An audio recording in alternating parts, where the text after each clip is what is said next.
Well, garage people. Welcome back. It's been a minute, but we're back in my girlfriend's garage, and we're inside the Tahoe. It's a Trailblazer. We're inside the Trailblazer. I still have it. It's still for sale. We'll get to that later. But, as you could probably see, we got a check engine light. And the code came back as one of these. This is it's not the sensor, it's the solenoid, yes, for the VVT, the variable valve timing, on this 4.2 liter Atlas inline 6 of a GM engine. So, I'm gonna make this video and show you guys how to replace this bad boy, because it's really not that hard, or so they say. Follow along, and we'll get this bad boy replaced, and get that light turned off, take this puppy for a spin, and we'll go over the for sale specs on it, and maybe someone will want to buy it. Who knows? Anyway, let's go. All right, ladies and germs. So, like I was saying, this is the solenoid that plugs into the wiring harness that also goes into the engine that controls the variable valve timing on the twin camshafts in this double overhead cam Vortec 4200 Atlas motor. And fortunately, the sensor lives right on top. Lives right there. That's the sensor. Yeah, that's the sensor. You can see it's all rusty, so it's old and good. Truth be told, I actually attempted to take this out last week at my parents' house, and I got the bolt loose, which is right there. That was no problem. Wiring harness came right out. I had this other stuff moved out of the way, but this sensor is just long enough that when you pull it out, it runs into the, get my hand out of the way, it runs into the reservoir of the power steering pump like that. So what that means is you have to take off this intake in the air box, so we'll get that out of the way. Then underneath it is the washer fluid tank, so we'll get that out of the way. And then you have to take off the belt, which we'll do. And then I don't exactly remember how to do it, but I'm sure it's not too hard, so we'll figure it out, which is loosen the power steering pump bolts so we can swing it out of the way without disconnecting any of the lines. And then once this reservoir is out of the way that way, we can take off the 110 mil bolt, which is right there. And I've already put some penetrant on the surface for the sensor, just to make sure we can get it out easy. So we'll get that out, and we'll check it out, and we'll make sure our new one is lubed up with some oil, and we'll put that in, and then we'll do the reverse. So what I'm going to do first is loosen that, and then take out a screw there. There's a screw down there, and then there's one more, oh yeah, right there.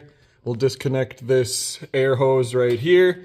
We'll get the air box out of the way, and then underneath it is the washer fluid tank, and we'll get that out of the way. You can see the plugs for the electrical harness right there, that blue one and then that green one. The green one, I believe, is for the rear windshield, and the blue one's for the front, I think. Maybe it's backwards, I don't know. Anyway, we'll do that, and I'll come back to you guys when we got everything disconnected, including the wiring harness connections there to get everything out of the way, including on the intake, the sensor itself, and then I believe this is I don't know what kind of sensor that is. Oil pressure, I don't know, whatever, we'll get that out of the way as well. So yeah, I'll come back to you guys in a couple minutes, and we'll have a nice empty space right here. See ya. Alright, garage people, it is now a few minutes later, and all this stuff is out. That's the intake. Here is the washer fluid reservoir. Make sure you put those little things on, otherwise the fluid just keeps dumping out on you. And don't set it upside down, because that's not watertight. You probably already knew that. I think I did, but might have just, had to test it. So, anyway, it's down there now. We got ourselves a big open spot, and we got some bolts right there. And right there. Two of them there. So we're going to loosen those. And then I believe this assembly, oh wait, no, I gotta take off the belt too. And then I believe this assembly will just rock this way. And then I can do this. So I took the bolt out. Right there, as you can see. And as you can also see, there, look at that, it comes right out. Penetrant oil helps, but yep. So we put that back in there. We're gonna get this out of the way.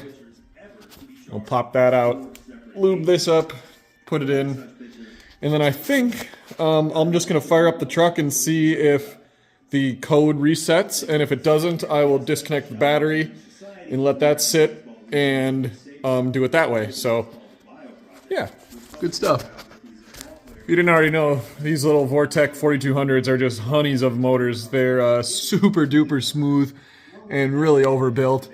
In the long term, if this vehicle never ends up selling and I just continue to hang on to it, this will definitely get pulled out at some point, and I'm going to slap a turbo on it and try to source one of those 8 HP transmissions to put behind it and just have as much fun as I possibly can with, I don't know, maybe like a C3 Corvette or something. You know, guy can dream. Anyway, right now it is very happy where it is, and it's doing all the stuff very well. So we're going to swap it for a new sensor and make it happy once more. So I'll come back at you guys when I've got the belt off. The tensioner is right down there. And then I'm going to do those bolts as well. I think once I have the belt off, I can spin this and then get at the bolts through there and maybe use my gun to get them off. But I don't know if that'll fit or not. So, yeah, we'll see. Anyway, see you soon. All right, garage people. Shout out John Boys. Watching the pause this on September 20. Legend of Bruce Keeson. It is part 3 of 10 of the history of charging the mound on YouTube. John Boys, gotta check it out. Anyway, as you saw, we got 3 bolts there. Those 3 bolts, you can see 1, 2, and then the third one is on the bottom, right there through that little hole. Whoop, right there. So I got all 3 of those out. I was actually able to fit the gun in there with the 13 mil on it. I think that's 13. Yeah, 13.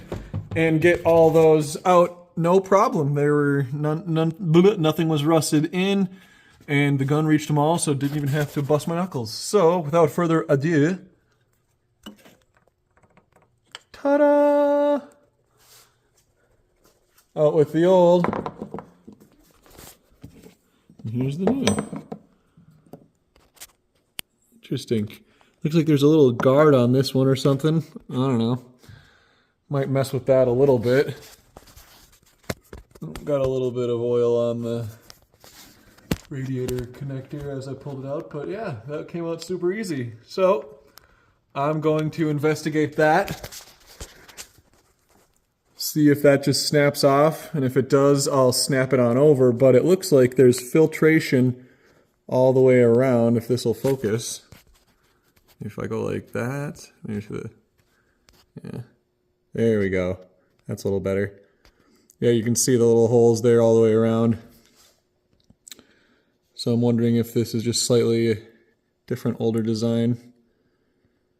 Or, I don't know. I got this one from China, so it was cheap as hell. So yeah, anyway. I'm sure it'll be just fine. This one lasted 175,000 miles, so... I actually, this was the second time this code popped. The first time, I bought a Cloys, one of these sensors from AutoZone or O'Reilly's, and it was like 80 bucks or something.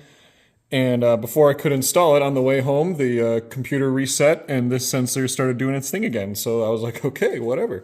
Went and returned it, and then maybe a month and a half later, the code popped again, and it hasn't turned itself off. So I got this one on the good old reliable eBay.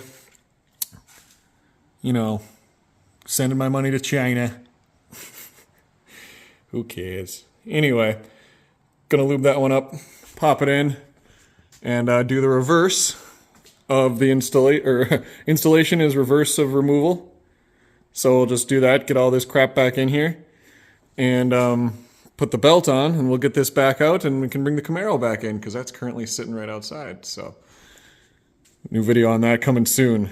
It's got a mile and a half to go till 50,000, and we'll do a little celebration. So, but first things first, I'm gonna get this put back together, get this new sensor in, and we'll be back to functional with this bad boy. And then we'll wrap it up. Sweet.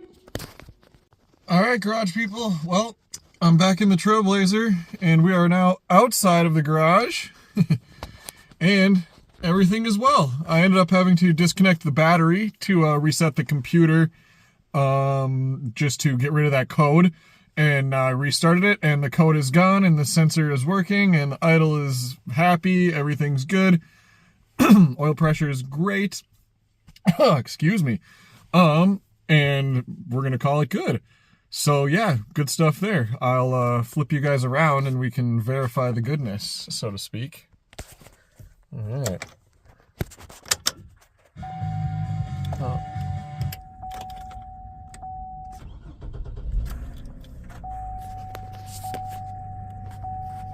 There we go. Look at that. Just over 175,000 miles.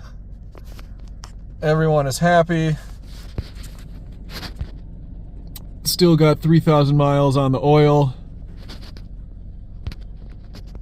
Good stuff. I got the mirror folded in because I was in the garage.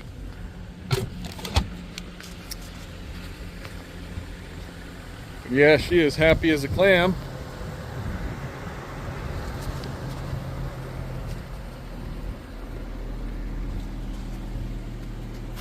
So yeah, it is for sale.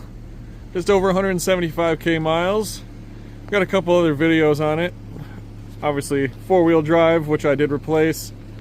Leather interior, all that fun stuff. Everything works great. I'm asking $6 grand. I think it's worth that in today's market with the expense of new cars and everything.